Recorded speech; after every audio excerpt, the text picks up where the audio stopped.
أسرفوا على أنفسهم لا تقنطوا من رحمة الله إن الله يغفر الذنوب جميعا. Bismillah ar-Rahman ar-Rahim. Au nom de Dieu le miséricordieux, le tout miséricordieux, que la paix soit sur vous. Nous avons parlé de la réalité de ce pardon dans la famille. Nous avons vu que les choses n'étaient pas toujours faciles, même dans la famille. Et il faut aller plus loin dans la communauté de foi, avec sa sœur, avec son frère en islam, et même au-delà, dans la communauté humaine. Eh bien, la réalité de ce pardon est essentielle, du fait que nous devons essayer de réconcilier, du fait que nous devons essayer de comprendre que les croyantes et les croyants sont sœurs et frères dans la foi et sœurs et frères dans ce cheminement-là. C'est essentiel de s'en souvenir, c'est essentiel de s'en rendre compte, c'est essentiel de le vivre aussi. Et c'est ce que nous trouvons dans le Coran. Dans ce seul verset, il y a tout ce qu'il faut savoir. Les musulmans sont sœurs et frères et il faut faire la paix.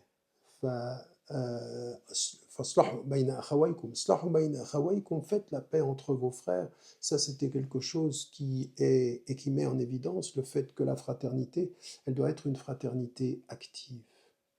Et wattaqullah, et là c'est quelque chose d'important, et ayez la conscience révérentielle de Dieu, toujours. Donc si votre fraternité elle est en Dieu, il faut que vous vous réconciliez, il faut que vous fassiez, que vous soyez dans cette fraternité active. La fraternité, c'est pas un état acquis, c'est une relation à entretenir.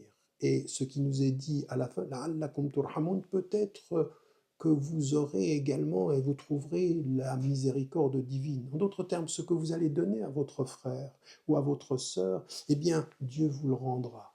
Donnez et vous recevrez.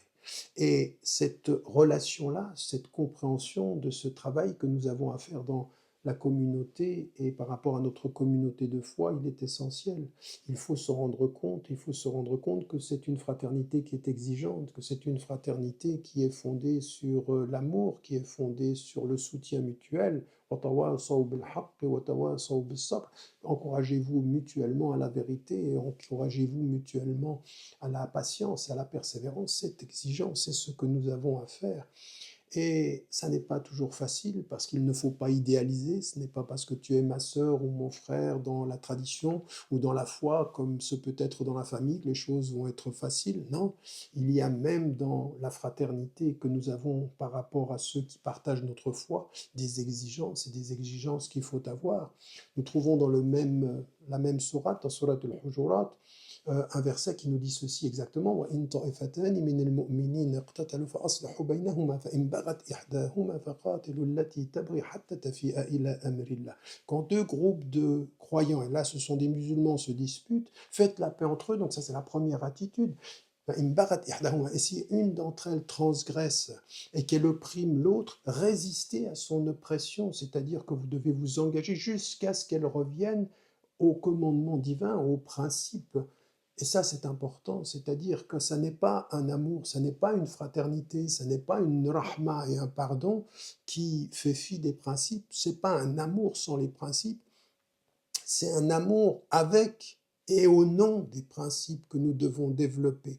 Et au moment où l'autre revient, donc je reviens à mon frère et à ma sœur, quand celui qui opprime revient au principe, alors je peux à ce moment-là effectivement établir l'équité, mais la fraternité, l'amour, le pardon a des conditions. Donc il ne faut pas qu'au nom de notre amour, nous en perdions notre conscience et que nous y perdions nos principes. Et ça, c'est l'exigence effectivement que nous devons avoir par rapport à celles et à ceux qui sont engagés avec nous dans les chemins de la foi.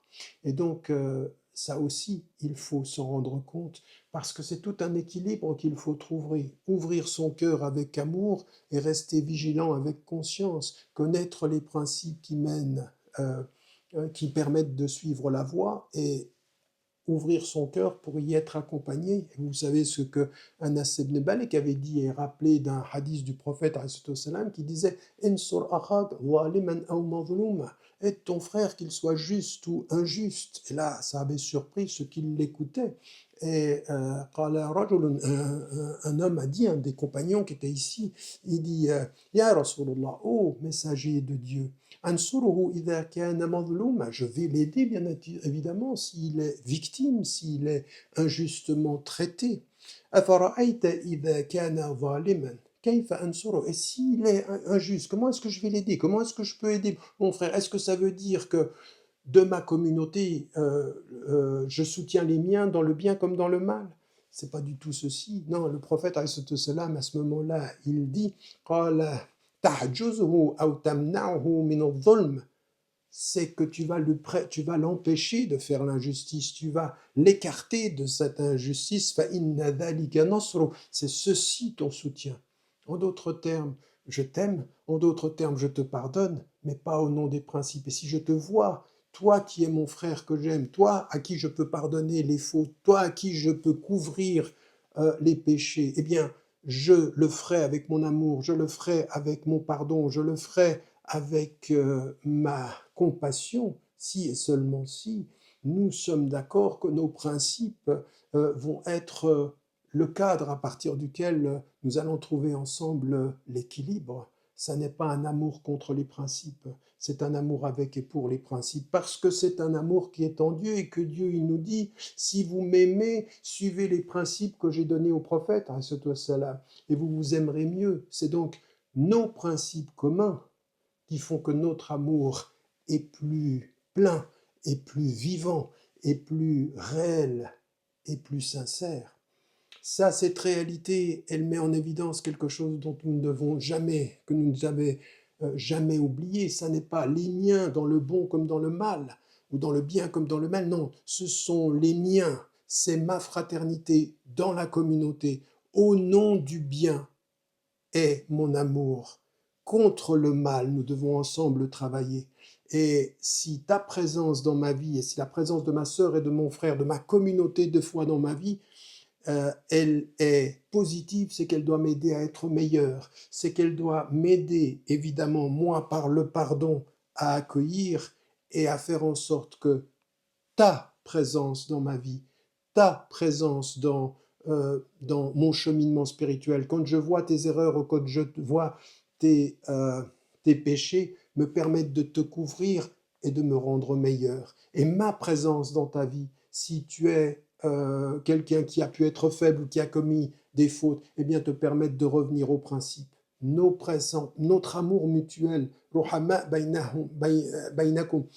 c'est-à-dire qu'ils sont miséricordieux les uns avec les autres, c'est que chacun d'eux cède par amour à reconnaître et à respecter les principes, et à partir des principes à mieux s'aimer. C'est cela la réalité de cet amour et de ce pardon. Ce n'est pas un pardon aveugle, ça n'est pas un pardon inconscient, ça n'est pas une miséricorde et une couverture permissive, non, c'est aide-moi par ta présence et ton amour et ton pardon à devenir meilleur pour que je t'aide par ma présence, peut-être même par mes erreurs, à ce que tu deviennes une meilleure personne. Ce sont des amours qui élèvent et non pas des amours qui nous perdent. N'oubliez pas, n'oubliez jamais de dire à ceux que vous aimez que vous les aimez. La vie est fragile. أسرفوا على أنفسهم لا تقنطوا من رحمة الله إن الله يغفر الذنوب جميعا